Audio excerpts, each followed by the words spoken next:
menangis sama gembira, ya gembira saja. Jamaah sekalian, itu bab 1. 20 menit kita ada 3 bab sih. Bab 1 tentang kemerdekaan Republik Indonesia dari perspektif Islam, bahwa itu adalah sesuatu yang harus diikhtiari, dan wujudnya ikhtiar para pejuang yang mayoritas Islam paham merubah keadaan itu harus berjuang. Itulah wujudnya, hasilnya seperti ini, mengamalkan perintah Allah di dalam surat Al-Qur'an. Sesungguhnya Allah tidak akan merubah keadaan suatu kaum sampai mereka merubah keadaan pada dirinya. Keadaan yang tidak nyaman tadi, tidak berberi kemanusiaan, tidak berberi keadilan tadi dirubah. Tidak nyaman, sesuatu yang tidak mapan itu tidak nyaman, tidak menyamankan diri. Yang kedua, jamaah sekalian, termasuk sesuatu yang menyangkut diri kita, sesuatu yang orang pas, orang nyaman itu orangnya nengke, tidak indah itu. Jadi orang mapan itu mesti tidak indah. Ono berbuat jahat, ada wong malak, kita tahu di jalanan ada yang parkir dimintai 20.000, itu nggak nyaman, itu kemalakan, tidak nyaman karena tidak sesuai dengan pribadinya.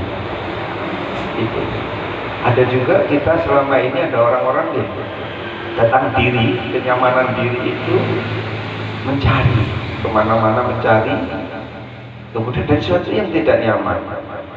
Misalnya tentang ketauhidan, ketuhanan. Ada saudara-saudara kita kemudian mencari Tuhan yang Maha Kuasa. Tuhan yang Maha Kuasa kok tentu ini apa sih gitu ya, tidak pas. Mestinya yang Maha Kuasa ini siji gitu ya. Ada. Kemudian juga mencari tentang tata cara kehidupan. Kemudian dalam pencariannya itu menemukan sesuatu sinkron, masuk akal, pas banget itu. Ketidaknyamanan itu kemudian menjadi sebuah kenyamanan jika mapan. Itu yang kemudian di dalam bahasa Al-Quran disebut dengan fitrah manusia. Maka kalau kita melihat tentang pas, cocok, kemudian menjadi indah, menjadi membahagiakan, itu bisa kita contohkan sebenarnya. Sesuatu yang tidak mapan itu kemudian membingungkan. Itu contoh. Fitrah itu kalau dalam bahasa mudahnya itu bawaan lahir atau bawaan pabrik. Kalau kita ibaratkan mesin seperti sepeda motor, Mas Wahyu. Sepeda motor itu ada operating gitu ya, prosedur operating yang diberikan oleh pabrik yang buat. Remnya di bidang kiri, dan persenelannya bidang kanan. Kenal pote dibolong, orang nyaman. Ada sesuatu yang tidak nyaman, kenapa? Karena tidak mengikuti fitrahnya, tidak mengikuti bawaannya. Rung, sak kampung baik itu, gawe perkara ini. Kenapa berhubungan? Itu fitrah. Menyalahi sesuatu yang bawaan dari pabrik. Ini kalau kita ibaratkan mesin, itu rampas. Atau misalnya kita gini, tuku lemari kenokdon itu oleh pabriknya mesti diberikan manual book. Kalau manual booknya itu tidak digunakan dengan masang dewi, ya kepasang.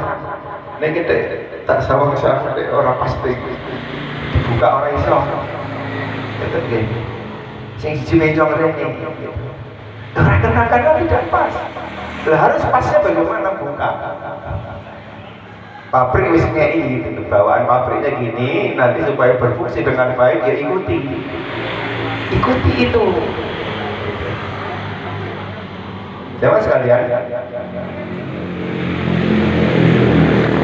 ketika kita berbicara tentang fitrah agama Islam, kemudian pencarian kepada sesuatu yang memang sesuai fitrahnya, kita barangkali banyak sekarang ini orang mencari dan kemudian menemukan itu tentang tuntunan kefitrahan manusia yang fitrah tadi ketemu dengan sesuatu yang memang disiapkan oleh Allah Subhanahu wa taala untuk sebagai pencocok dalam kehidupan.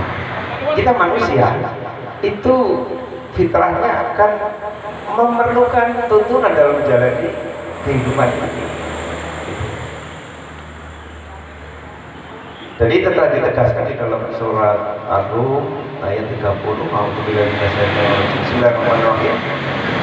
Wa aqim wajhaka lid-dini hanifan fitratallahi allati fatara an-nasi 'alaiha la tabdila li khalqillah dzalika dinul qayyim walakinna aktsarun nasi la ya'lamun. Maka hadapkanlah wajahmu dengan lurus dengan agama itu, yakni ciptaan Allah. Di hanifah, tetaplah atas fitrah Allah yang telah menciptakan manusia sesuai cocok dengan agama itu. Tidak ada perubahan, tidak ada salah pasang pada ciptaan Allah, baik manusianya maupun agamanya. Itulah agama yang lurus, tetapi kebanyakan manusia tidak mengetahui. Allah menegaskan dan memerintahkan, hadapkanlah wajahmu kepada agama itu, yakni Islam, ciptaan Allah. Jadi ibaratnya tadi ibarat pabrik sepeda motor itu sudah mengeset, membuat sepeda motor, kemudian ada panduannya. Panduan ini cocok, tidak ada salah pasang selamanya. Maka ketika ini ketika ini menjadi sesuatu yang ketemu, itu karena cocok sesuai dengan kehendak dari yang buat sepeda motor.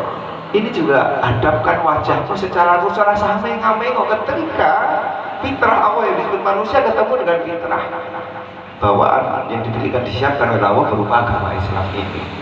Dan ini dijamin oleh Allah cocok. Ketika itu ketemu nyaman, gitu. Nyaman, cocok, tidak ada perubahan atau salah pasang di situ. Gitu.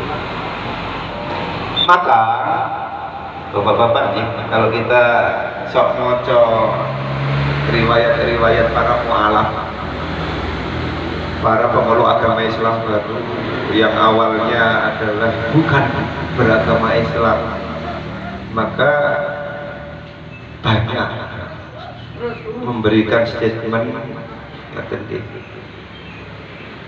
bahwa begitu ketemu Islam itu terasa kok cocok, seperti pulang ke rumah. Karena itu memang fitrahnya manusia lahir ketemu yang disiapkan oleh Allah, Islam.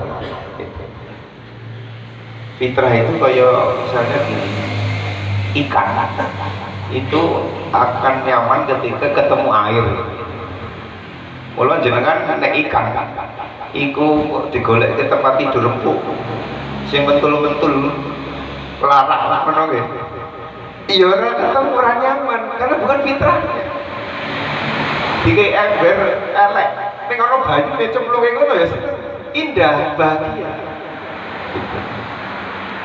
Jadi Islam juga manusia lahir fitrahnya ketemu dengan tuntunan menghendaki panduan Islam itu menjadi panduan. Kisah-kisah mu'alaf, misalnya mu'alaf Indonesia sapa Pak Peggy Shaw, seorang pemuda berislam ketika SMA di Palembang. Peranyaman ketika beragama Katolik ketemu karo kancane Islam, ngaji, sholat. Ini kok penak di sawah diajar, kemudian masuk Islam nyaman seperti pulang ke rumah. Itu Kemudian ada Ustadz Muhammad Junaidi.